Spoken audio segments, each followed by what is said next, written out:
Paz do Senhor, meus queridos, Deus abençoe a sua vida. Nós vemos aqui mais um nosso desafio aí da Carta de Romanos, aos membros aí, aqueles que estão estudando conosco, né? Um desafio lançado para a JNI da Igreja do Nazareno do Capão Raso. E dessa terceira parte agora nós vamos dar continuidade ao nosso estudo e apresentando aqui dois versículos maravilhosos da palavra de Deus em Romanos capítulo 1. Ainda no capítulo 1, eu mencionei que no segundo vídeo que nós fizemos, né, na parte 2, eu mencionei que só o capítulo 1 de Romanos já dá pano para manga, já dá assunto aí para alguns encontros nossos, alguns episódios aqui. Nós teremos alguns episódios, né, do capítulo 1 apenas, somente do capítulo 1 de Romanos. E hoje, especificamente, nós vamos falar de dois versículos do livro de Romanos, capítulo 1, versículo 16 e 17. Nós falamos na aula passada do capítulo 1, do versículo 1 até o versículo 15, né? E fala do prefácio e a saudação do apóstolo Paulo aos cristãos em Roma. Ele saúda e aos romanos ali, aos cristãos romanos, né? Ele elogia a fé dos cristãos romanos e ele fala da vontade que tem de estar com eles muito em breve, né? Ele anela vê-los, né? Ele tem a vontade de ver esses cristãos romanos lá, visitá-los em Roma e estar com eles lá, compartilhando, logicamente, o evangelho do Senhor Jesus Cristo. Então Paulo vê nisso, né, essa necessidade. E agora, aqui nessa terceira parte que nós vamos estudar hoje, nós vamos ler os versículos e discutir algumas coisas aqui. Eu gostaria de ler os seus comentários, ler as suas perguntas e tirar as suas dúvidas. De repente, se você não colocou aqui nos comentários a sua dúvida, você pode mandar pelo WhatsApp da JNI, no nosso grupo da igreja. Eu vou deixar o link embaixo, né? Se você quer não é membro ainda da JNI, quer tornar-se, colocará seu comentário, postar a sua pergunta, postar a sua dúvida, esclarecer, colocar algum comentário, algo importante que você pesquisou e trouxe para nós. Nós gostaríamos de compartilhar isso aqui. Nós queremos um estudo, nós fazemos todos juntos, bem? Nós só damos aqui algumas pinceladas em alguns versículos e algumas referências para que você tenha as condições de estudar teologicamente essa carta maravilhosa do apóstolo Paulo aos Romanos. Amém? Então, sem demora, agora nós vamos ler o versículo 16 e 17 do capítulo 1 de Romanos, que diz: Porque não me envergonho do evangelho de Cristo, pois é o poder de Deus para a salvação de todo aquele que crê, primeiro do judeu e também do grego, porque nele se descobre a justiça de Deus de fé em fé, como está escrito, mas o justo viverá da fé. Amém? Esses dois versículos, eles falam sobre o assunto que vai ser tratado toda a carta de Romanos. Toda a carta de Romanos está resumida aqui nesses dois versículos que o apóstolo Paulo escreveu. Ele diz que nós vamos tratar da justificação pela fé. Como a justiça de Deus salva, como Deus declara justo o injusto. Como Deus pega o homem ímpio, pecador, e declara ele justo. Como é que Deus faz isso? Então nós vamos estudar nesses dois versículos o motivo da carta, o assunto principal da carta de Romanos é a justiça de Deus pela fé. A justiça pela fé. Nós cremos que Deus é um Deus justo, um Deus santo, onipotente, onipresente, e a sua justiça é perfeita, porque ela é exercida dentro do amor de Deus. A justiça está contida no amor de Deus, junto com todos os atributos do nosso Deus Todo-Poderoso que Ele possui. Então nós vemos que quando estudamos a justiça pela fé, nós temos que compreender, primeiramente, como o apóstolo Paulo está abordando o assunto fé aqui neste texto. Então nós vamos lançar mão aqui de alguns recursos para que possamos entender o que é fé. Fé, né, o primeiro recurso que nós vamos utilizar, claro, é a própria Bíblia. a própria Bíblia Sagrada que nós temos aqui. Nós vamos estudar o próprio texto que vai nos referenciar o que é fé. Mas nós temos que referenciar a fé dentro deste contexto de Romanos, dentro do que o apóstolo Paulo está dizendo aqui. Então nós vamos usar aqui alguns termos, eu vou estar explicando para vocês ao longo deste vídeo. Amém? Então assim, primeira coisa, o apóstolo Paulo fez menção da fé, fez menção da fé dos romanos, dos crentes em Roma, dos cristãos em Roma. Ele está elogiando a fé deles, que é um exemplo para os outros cristãos. Né? Pois eles creem em poucas coisas que eles creram, eles desenvolveram uma fé que impactava a sociedade da época. Nós vimos aqui na nossa aula anterior que no pano de fundo, né, no panorama que nós desenhamos ali, no início da fé dos cristãos em Roma, eles desfrutavam da mudança, né? Desfrutavam da camaradagem, digamos assim, dos cristãos, dos outros cidadãos romanos. Os outros cidadãos romanos viam os cristãos como um povo tranquilo, um povo pacífico, um povo próspero, um povo sábio. Então, as pessoas, nós vemos no livro de Atos, né, que muitos dos que se convertiam caíam na graça de todo o povo. O que isso quer dizer?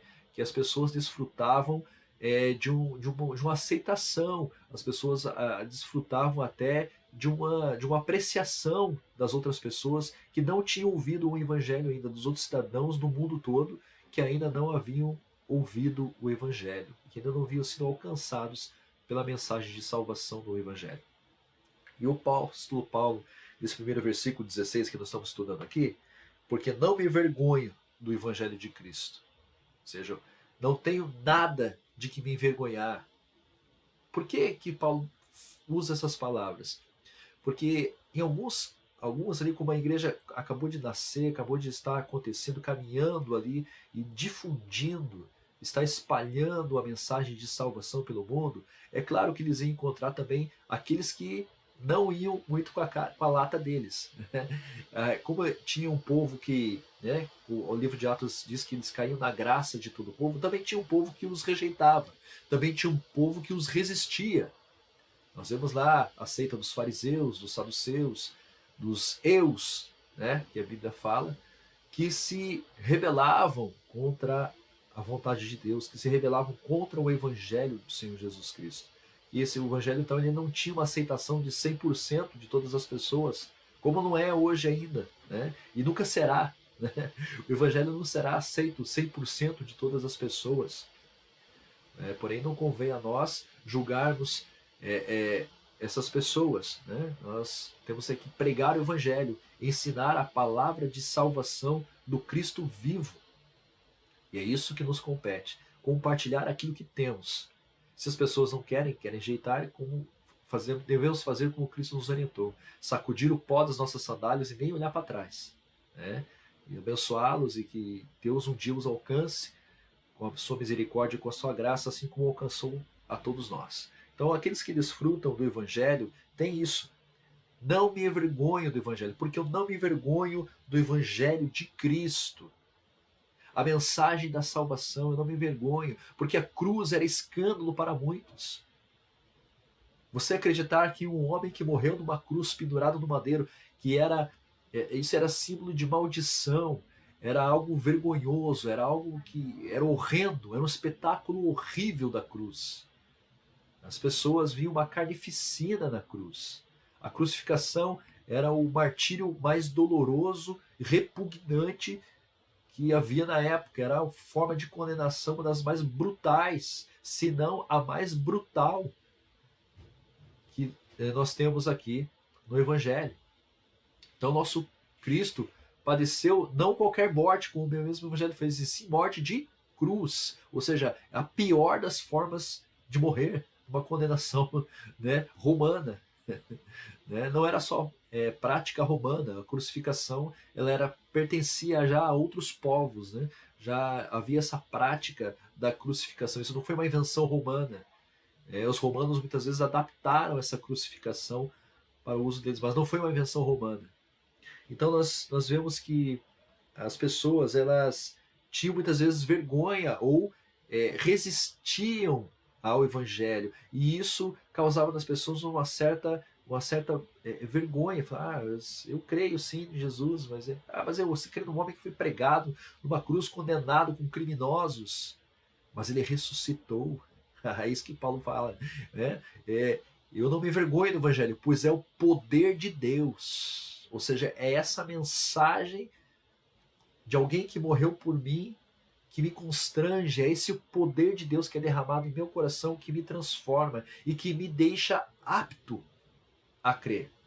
E aí é que nós temos que entender o contexto da palavra fé no livro de Romanos. Aqui, especificamente, nesses 2 versículos. Como Paulo está falando de fé para nós aqui? Primeiro, ele diz que ele não se envergonha do evangelho do Senhor Jesus Cristo, pois é o poder de Deus para a salvação de todo aquele que crê. Ou seja, nós vemos a fé como um dom de Deus. Dom na Bíblia é presente. A fé foi dada por Deus. Não vem de nós. Como nós vemos nos textos, né, que nós vamos referenciar aqui logo mais. Então, nós temos que conceituar a fé, e nós vamos conceituar a fé com a Bíblia. Né? Nós vamos usar a própria palavra para conceituar a fé, para entender alguns conceitos de fé que existem nos textos bíblicos. E nós vamos falar aqui de algumas adaptações que o apóstolo Paulo usa das linguagens, algumas linguagens, algumas formas de linguagem que ele usa para falar da mesma coisa. Quando ele fala de fé, fala do evangelho e fala da pessoa de Jesus Cristo. Quando é que ele está falando de um, quando é que ele está falando de outro, e o que é a salvação em Cristo Jesus, o que é esse poder de Deus para a nossa salvação. O Evangelho ele traz esse poder. Então, à medida que somos submetidos ao Evangelho, somos expostos à mensagem do Evangelho de salvação, né, através do Senhor Jesus Cristo, algo acontece em nossas vidas. Algo acontece em nossas vidas. Ou nós rejeitamos essa salvação, ou nós somos libertos, a nossa mente é liberta de uma cegueira espiritual, de uma venda, como se uma venda dos nossos olhos tivesse sido tirada, e nós começamos a enxergar o que Deus realmente é, quem Ele é e o que Ele quer de nós, e quem nós somos. Então, quando nós somos expostos ao Evangelho, muitas das pessoas, a primeira reação que elas têm é a negação. Não, eu não creio nisso, eu não quero acreditar nisso. Isso porque é muito embaraçoso para mim eu me achar indigno, eu me achar que não sou digno de morar no céu, que não sou digno. Então muitos seres humanos, eles têm essa reação, eles não querem reconhecer que eles são pecadores miseráveis, eles não têm condições nenhuma de morar no céu e de serem salvos por si só. Eles não merecem a glória eterna, mas a única coisa que eles merecem é o inferno com o diabo e seus anjos. E muitas das pessoas não aceitam isso, porque o Evangelho expõe essa situação da pessoa diante de Deus.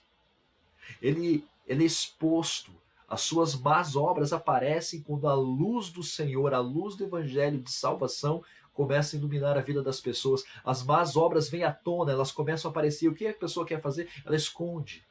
Ou ela rejeita essa luz e fala, não, eu quero ficar com a minha glória. Com a glória que eu desenhei para a minha vida. Essa é a reação de muitas pessoas. E Paulo, por isso que Paulo fala, porque ele não se envergonha do Evangelho, porque o Evangelho me libertou, me salvou. Esse Evangelho ele libertou e me salvou. Ele é o poder de Deus para a minha salvação. E é graças a esse Evangelho que eu sou salvo. Esse Evangelho entrou na minha vida e me salvou. E me deu condições de crer. Aí sim, nós também recebemos um outro presente do Senhor Jesus Cristo, que é a fé, que é a condição de crer. Em nós mesmos nós não tínhamos condição nenhuma de crer. Por isso que a palavra de Deus diz que a fé é dom de Deus, né? Vamos observar o conceito de fé em Hebreus capítulo 11, versículo 1, que diz: a certeza, fé é a certeza de coisas que se esperam e a convicção de fatos que se não veem. Ah, como é isso? Que definição é essa de fé? É maravilhosa essa definição, porque ele diz que é a certeza de coisas que se esperam. É a certeza. Eu tenho uma convicção na minha vida de que aquilo é real, e porque realmente é real, está acontecendo. E a certeza de coisas que se esperam e a convicção de fatos que eu não posso ver, mas eu sei que existem.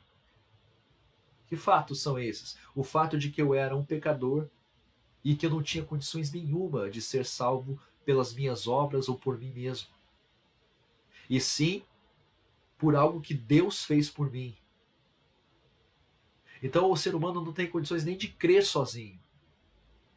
Existe a fé natural humana, que nós cremos em algumas coisas básicas, elementares, naturais, e existe a fé sobrenatural, que essa fé é dada por Deus.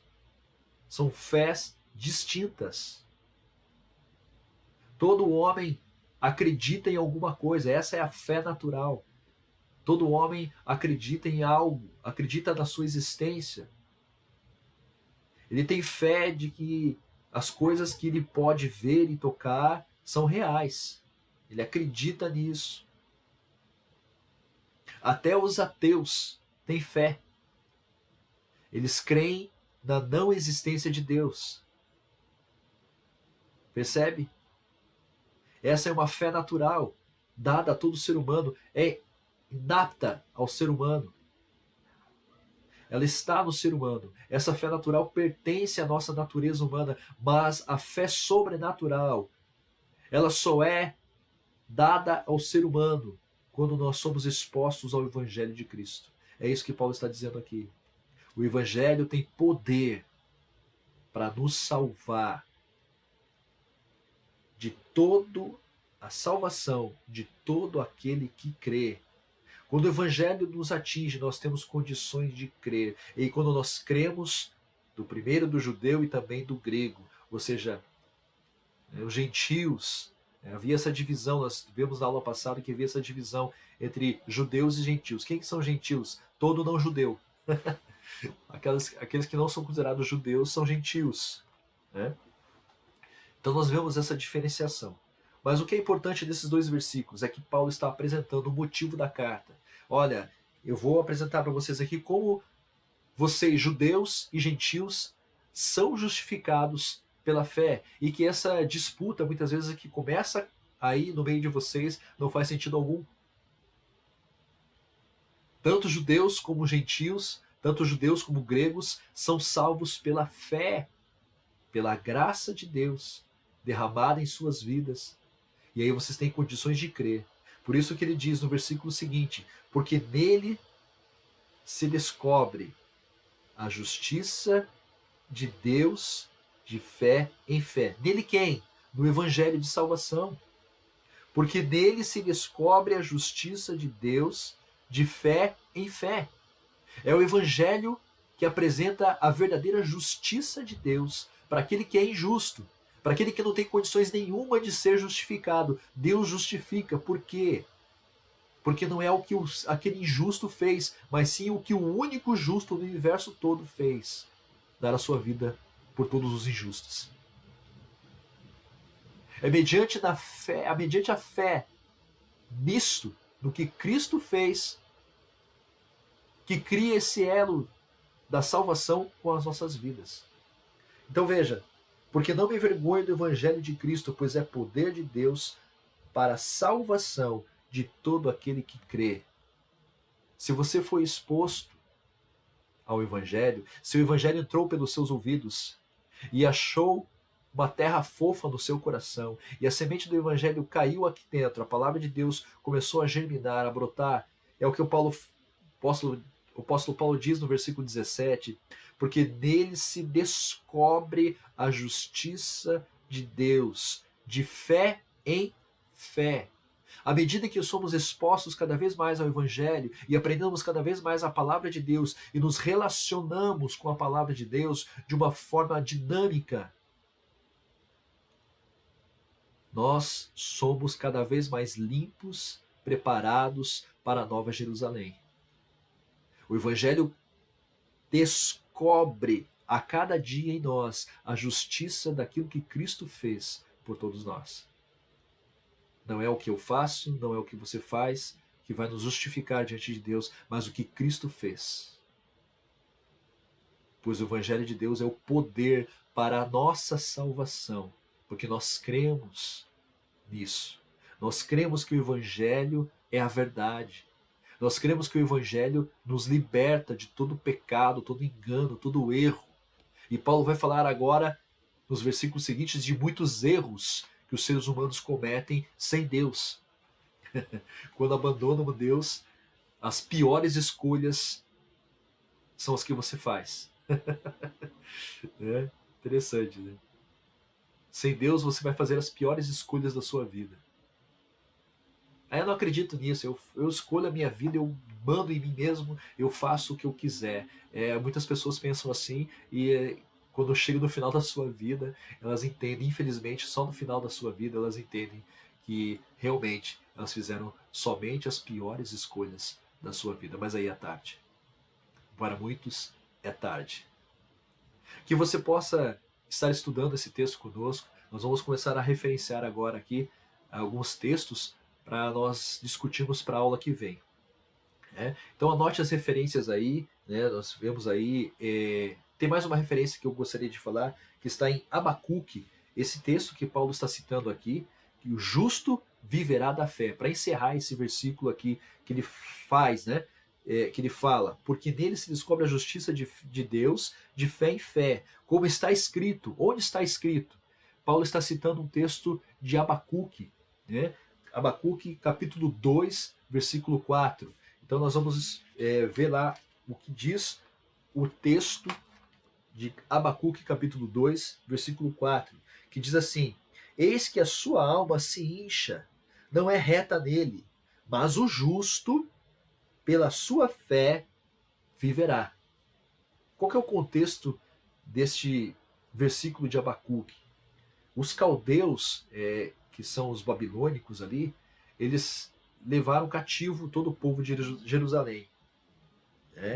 Então, Deus está falando para Judá, falando para as tribos de Israel ali que foram levadas cativos, que eles estão sendo castigados pela iniquidade. O que é iniquidade? Pecado de injustiça. Lembram que eu falei para vocês no começo que Romanos tem uma linguagem jurídica? Nós acabamos de ver aqui a palavra justiça. Justiça. É como se nós estivéssemos um grande tribunal da humanidade. E a humanidade está sendo julgada, mas está sendo ali apresentado os que foram salvos durante esse julgamento, durante o julgamento. Eles foram salvos porque alguém disse: não, eu vou tomar a condenação deles. Eles são culpados. O veredito é que eles são culpados. Todos os homens, toda a humanidade é culpada. Mas o que Cristo fez? Assim, mas eu vou sofrer a condenação, a sentença, eu vou pagar a sentença em mim mesmo deles para que eles vivam. Eu vou morrer. Qual que era a sentença? O salário do pecado é a morte. Então, qual que era a nossa sentença? A pena de morte. Então, meu querido, quando você pede aí a pena de morte para alguns presos aí, lembre-se que você um dia esteve nessa posição. Amém? Quando você pede a pena de morte, você é a favor da pena de morte? Então, eu até um tempo atrás eu era a favor da pena de morte. Mas aí, quando eu comecei a ler e estudar melhor esse texto, eu percebi que eu estava condenado à morte. Eu estava, por causa da minha condição pecadora, eu estava condenado à morte. E se não fosse Cristo vir e me salvar, tomando o meu lugar dessa condenação, pagando essa sentença no meu lugar, quem morreria seria eu. Mas ele morreu a minha morte, para que eu viva a vida dele, de fé em fé. Amém? Que você possa também descobrir essas coisas, em nome de Jesus, nesses estudos que estamos trazendo para vocês. Então, Abacuque está falando num contexto aqui de cativeiro. De cativeiro. E no capítulo 2 de Abacuque, Deus, no capítulo 1, fala com Judá. Fala, olha, vocês estão aqui porque vocês pecaram, vocês vacilaram, vocês prevaricaram na minha presença e negócio aqui, o tribunal aqui para vocês não tá legal não. A condenação vai vir, porque ele fala ali, né? O peso que viu o profeta Abacuque, até quando, Senhor, clamarei, eu, e tu não me escutarás, gritarei, violência, e não salvarás. Olha o que o profeta está gritando, por salvação. Por que razão me fazes ver a iniquidade, ver a vexação, a vergonha, né? Por que a destruição e a violência estão diante de mim? Há também quem suscite a contenda e litígio. Olha o termo que Abacuque está usando, judicial também, né? Na justiça, litígio. Isso é a linguagem de tribunal, né? Por esta causa a lei se afrouxa e a sentença nunca sai, porque o ímpio cerca o justo e sai o juízo pervertido. Olha aí. Olha o que ele está falando. Vede entre as nações e olhai, maravilhai-vos, admirai-vos, porque realizo em vossos dias uma obra que vós não crereis quando vos for contada. Porque eis que suscita os caldeus, nação amarga e apressada, que marcha sobre a largura da terra para possuir moradas não suas. Horrível e terrível é. Dela mesma sairá o seu juízo e a sua grandeza. Deus está dizendo assim, olha, estou levantando um povo caldeu, que quando você olha, ele preenche a largura da terra. Os seus exércitos preenchem a largura da terra. Onde você olhar no horizonte, você vai ver soldado inimigo. Essa sentença que eu anuncio para vocês. Vocês são condenados, vocês vão viver isso. Vocês vão passar por isso. Só que no capítulo 2 de Abacuque, Deus se volta agora para os caldeus. Pode ser, mas a hora de vocês também vai chegar.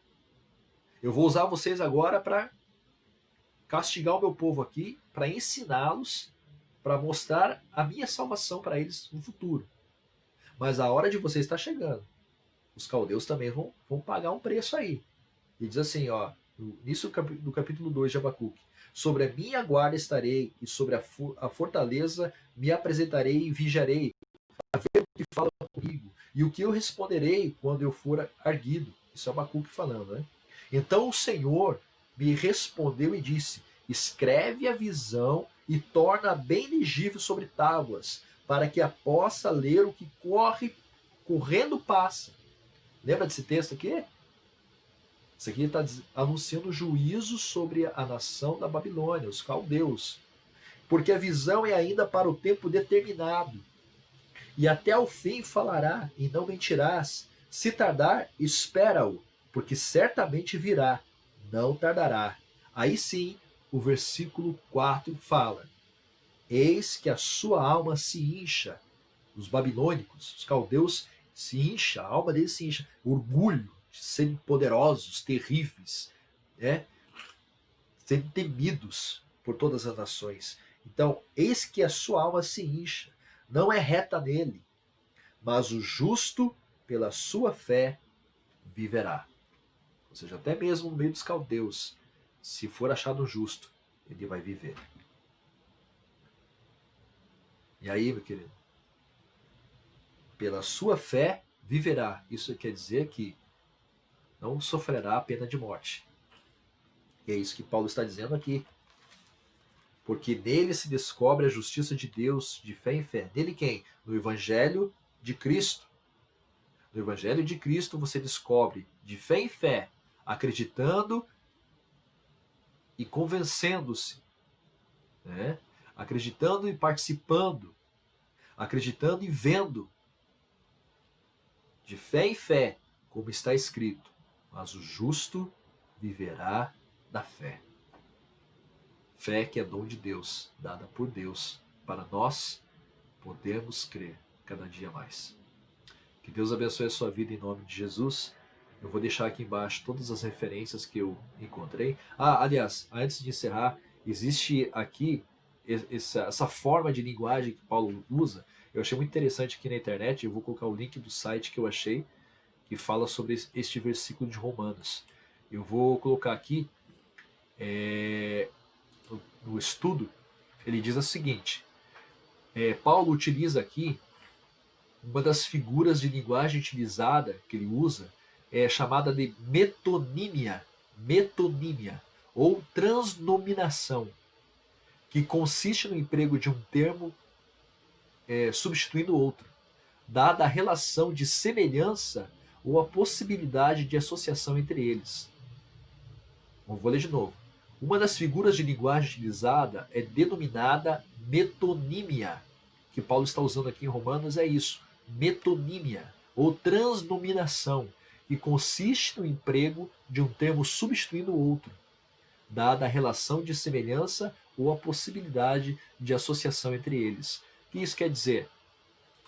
Isso quer dizer que o apóstolo Paulo, aqui, quando ele está falando que o evangelho de Cristo é o poder de Deus para a salvação, quando ele diz aqui que a fé, né, o justo viverá da fé, o justo viverá do evangelho.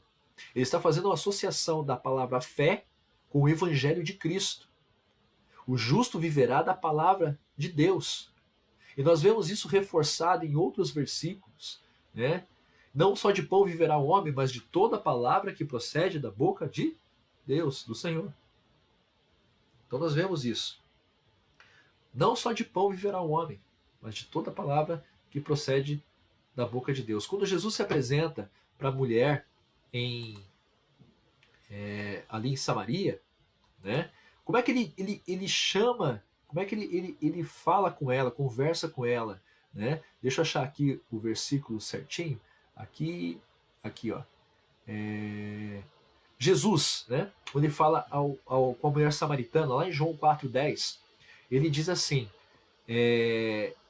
se você conhecesse o dom de Deus, identificaria quem estava pedindo água do poço de Jacó. Então, você saberia quem está te pedindo água. Saberia quem é que te pede, dá de beber. Se você conhecesse o dom de Deus. Mas espera aí, Cristo está falando do quê? Quem é dom de Deus? Dom de Deus é a fé. Nós vemos, amém? Não é só a fé. Dom de Deus é o próprio Senhor Jesus Cristo. Então Paulo faz usa essa forma, né, chamada, deixa eu pegar aqui, chamada metonímia, para fazer essa semelhança. O dom de Deus, que é a fé, também cabe para o evangelho de salvação, que mostra o Cristo, que apresenta Cristo. Então, o Cristo muitas vezes é chamado também, a pessoa de Jesus Cristo, também é chamada de dom de Deus, ou seja, dado por Deus, presente de Deus. Para quem? Para nós, para a nossa salvação. Veja que interessante que nós estudamos essas formas de linguagem, esses termos, nós aprendemos muito, enriquecemos muito a nossa fé. Espero que possa ter ajudado vocês nessa etapa do nosso estudo de Romanos aqui, o assunto da epístola e a justiça pela fé, né? É o assunto que o apóstolo Paulo apresenta aos cristãos em Roma, e nesses dois versículos, versículo 16 e 17, que nós acabamos de ler aqui e estudar. Que Deus abençoe a sua vida e até o próximo desafio aí, nosso próximo desafio, nossa aula 4, amém? Que Deus abençoe a sua vida. Vou deixar os links com as referências logo mais abaixo, para que você possa então entrar e dar o seu like lá, deixar o seu comentário, enviar as suas perguntas. É muito importante que você envie suas dúvidas de alguma maneira, ou nos comentários aqui do vídeo, ou de repente pelo WhatsApp, pelo grupo da JNI. Entre em contato aí com o Rodrigo, com o Newton. Newton, como é que tá aí? Tranquilo, filho? Vamos estudar aí. Põe teus pontos aqui, põe o que você achou aí. O que vocês estão achando de pesquisa aí? O que vocês estão pesquisando, o que vocês estão achando e trazendo para nós aí? Amém? Deus abençoe em nome de Jesus, que vocês possam cada dia mais acrescentar fé em fé, né? Como diz o versículo 17, porque nele se descobre a justiça de Deus de fé em fé. Dia após dia, nós vamos crescer com Cristo e vamos para a glória em nome de Jesus. Que Deus abençoe a sua vida. Até amanhã de manhã na Escola Bíblica Dominical, onde estaremos estudando também o livro de Atos. Amém? Estamos estudando o livro de Atos concomitantemente aqui, junto com Romanos. Está sendo um estudo muito proveitoso, muito bom. Então, 10 horas amanhã, amanhã às 10 horas, nós estaremos transmitindo aí, está lá, deixar lá programado o nosso vídeo da aula de Atos, a igreja lá, a igreja em Atos, nós estamos estudando a história da igreja na nossa escola bíblica dominical. Que Deus abençoe a sua vida. Logo mais, amanhã também, às 19 horas, nós teremos nosso culto sendo transmitido lá da igreja, você aí na sua casa assistindo os cultos. Por enquanto não estamos fazendo cultos presenciais, ainda estamos adaptando nossas instalações para poder aí futuramente atender essa essa vontade nossa de estarmos todos juntos aí. Não todos, né? Não vão poder estar todos, mas estamos preparando as coisas para que possamos estar juntos em breve, de alguma maneira. Amém? Deus abençoe a sua vida, esteja orando por essas coisas. Amém? Amanhã nós não teremos culto de Santa Ceia. Eu me equivoquei no último vídeo, na última transmissão, no último culto. Pensei que era o primeiro domingo e ainda não é o primeiro domingo. Mas no próximo domingo, fora amanhã, no próximo domingo será culto de Santa Ceia. Nós estaremos juntos aí, eu lá transmitindo o culto lá na igreja, você na sua casa, para a honra e glória do Senhor Jesus Cristo. Prepare as suas coisas, né? Não para esse domingo, mas para o próximo. Suco de uva, o pão para a ceia, para que você possa participar conosco na ministração da ceia, da Santa Ceia do Senhor. Que Deus abençoe a sua vida, em nome do Senhor Jesus. Amém.